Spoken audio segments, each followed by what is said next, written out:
જીવનનું અંતિમ ભાતું 40 વર્ષની ઉંમર પછી ભણતર અને ડિગ્રીનું કોઈ મૂલ્ય રહેતું નથી. ઘણીવાર જ્યારે આપણે કોઈ ચાવાળા પાસે ઊભા હોઈએ ત્યારે ખબર પડે છે કે આ માણસ ભલે અભણ છે પણ તેની આવક મારા કરતાં પણ વધારે છે અને એ પણ પાછી ટેક્સ ફ્રી. ત્યારે મનને મોટો ધક્કો લાગે છે. 50ની ઉંમર પછી સુંદરતાની કોઈ કિંમત નથી રહેતી. ચહેરો એવો થઈ જાય છે કે લોકો સજવા ધજવાનું પણ બંધ કરી દે છે.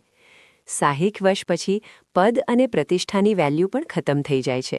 એક સમયે કદાચ તમારી સહીથી આખું શહેર ચાલતું હોય પણ 60 પછી ત્યાંનો પટાવાળો પણ તમને સલામ નથી કરતો. 70 વર્ષની ઉંમર પછી ઘર નાનું હોય કે મોટું તેનો કોઈ ફરક પડતો નથી.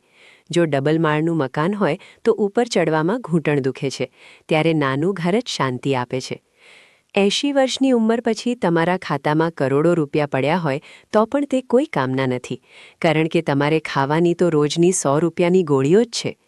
આ આખી જિંદગી આપણે દોડધામ કરી, કેટલાય પ્રપંચો રચ્યા આ પૈસા ભેગા કરવા માટે, એમ વિચારીને કે જ્યારે પૈસા ભેગા થશે ત્યારે એન્જોય કરીશું.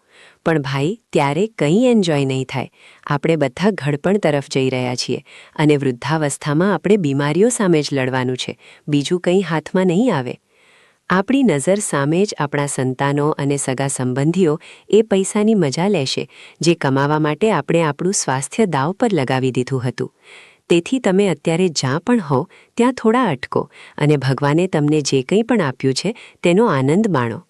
સંતાનો માટે તમે 1 લાખ છોડીને જશો કે 10 કરોડ, તેમને તો એ હંમેશા ઓછા જ લાગવાના છે.